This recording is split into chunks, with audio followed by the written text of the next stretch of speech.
Hey there, and welcome back to Critical English with Sayed.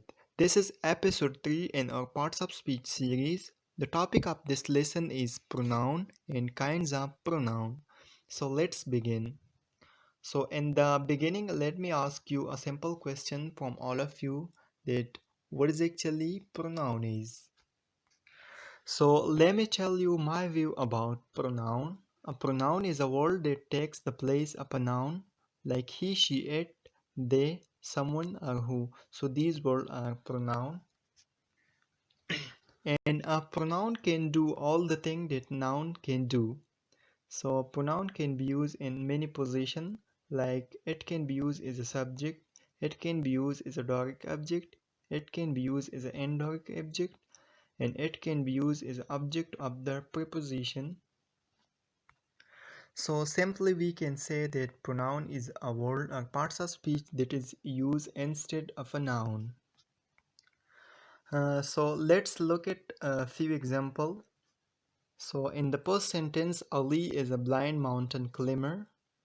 So in the first sentence, Ali is a noun. In the second sentence, he is a blind mountain climber. So his here is pronoun. So he took the place of the noun Ali. So his here is pronoun. We can also put the noun and the pronoun in the same sentence. Like Ali is a mountain climber, but he's also a motivational speaker. And if we didn't have pronoun, we would have to write the sentence like this. Ali is a mountain climber, but Ali is also a motivational speaker. So that doesn't sound good. Thank goodness for pronouns. So if we didn't have them, we would have to keep saying Ali every time that we wanted to refer to him. So coming to all kinds of pronoun. So the first one is personal pronoun. Those pronoun which stand per person are called personal pronoun. Like I, we, you, they, he, she, it, they are called a personal pronoun because they stand per three person. So these are further divided into three categories. The pronoun I and we, which denote the person or person speaking up, said to be personal pronoun of the first person. And the pronoun you, which denote the person or person spoken to, is said to be personal pronoun of the second person. And the pronouns he, she, and they, which denote the person or person spoken of, are said to be personal pronoun of the third person. And it although it denote the thing spoken of, it's also called a personal pronoun of the third person. So now coming to all the examples of personal pronoun. So the first one is he is a doctor. So the underlined word he's here is a personal pronoun because he's here stand for a person. So his here is a personal pronoun. Coming to the second example, she cooks Pakistani food. So the underlined word she is personal pronoun because she's here used instead of a girl. So girls is a person. So she's here is a personal pronoun. Now coming to all demonstrative pronoun.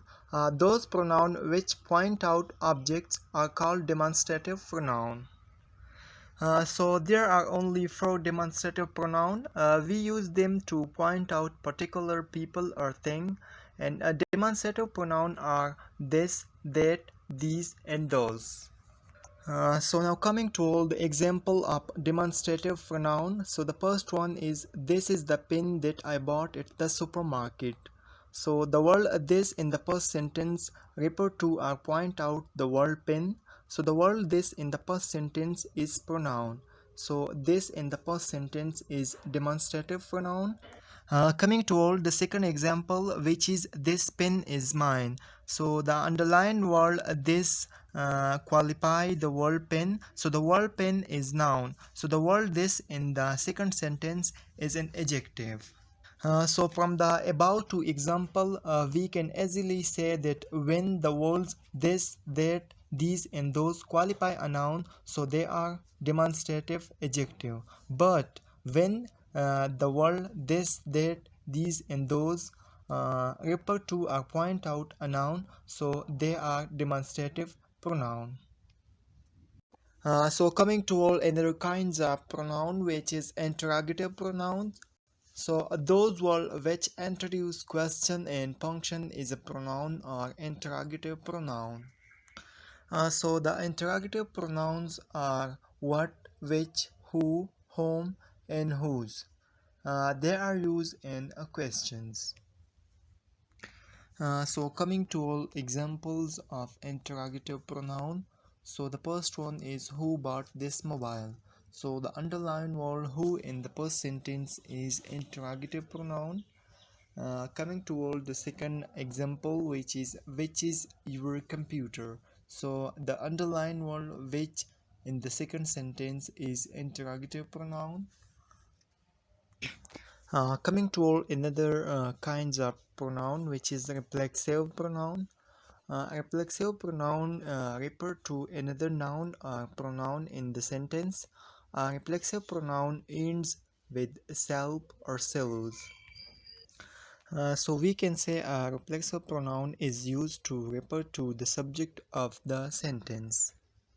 So now coming to all example of reflexive pronoun. So the first one is the dog bit itself. So here the reflexive pronoun itself refers back to the noun the dog. So the underlined word itself here is reflexive pronoun because it's refer back to the noun the dog. Coming to all the second example, which is are you talking to yourself? So in this example, the reflexive pronoun yourself refers back to the pronoun you. So coming to all intensive pronoun, those pronouns which put more force to the idea that we want to express are called intensive pronoun, or those pronoun which emphasize the noun they refers to. So an intensive pronoun is almost identical to reflexive pronoun as we discussed earlier, but they are differ in their functions. So intensive pronouns are used to add emphasis to the subject of the sentence. So now coming to examples of intensive pronouns. So the first one is the players themselves lost the match. So the underlined word themselves here is intensive pronoun because it refers back to the noun players.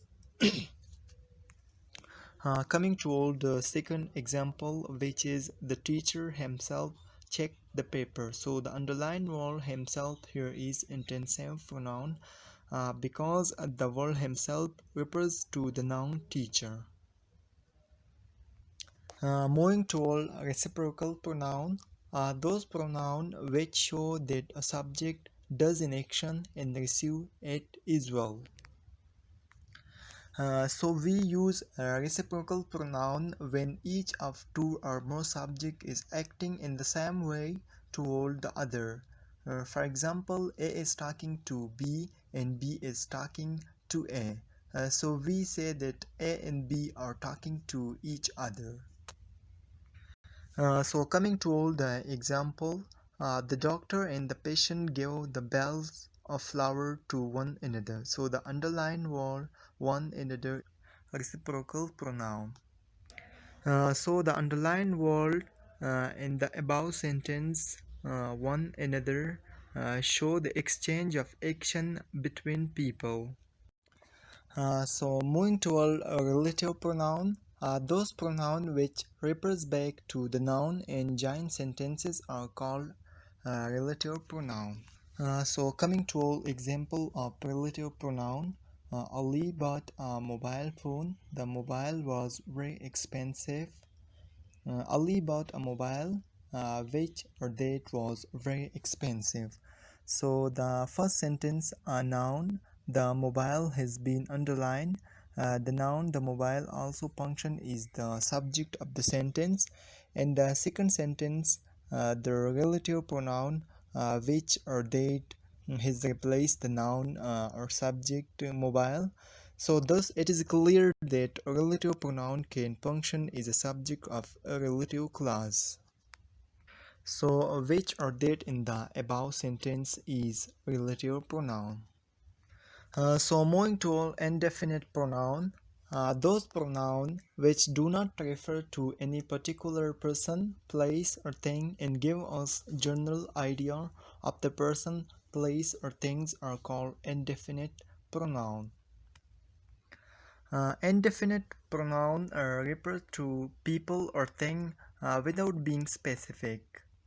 It includes all, some, any, several, anyone, nobody, each, both, few, either, none, one, and no one.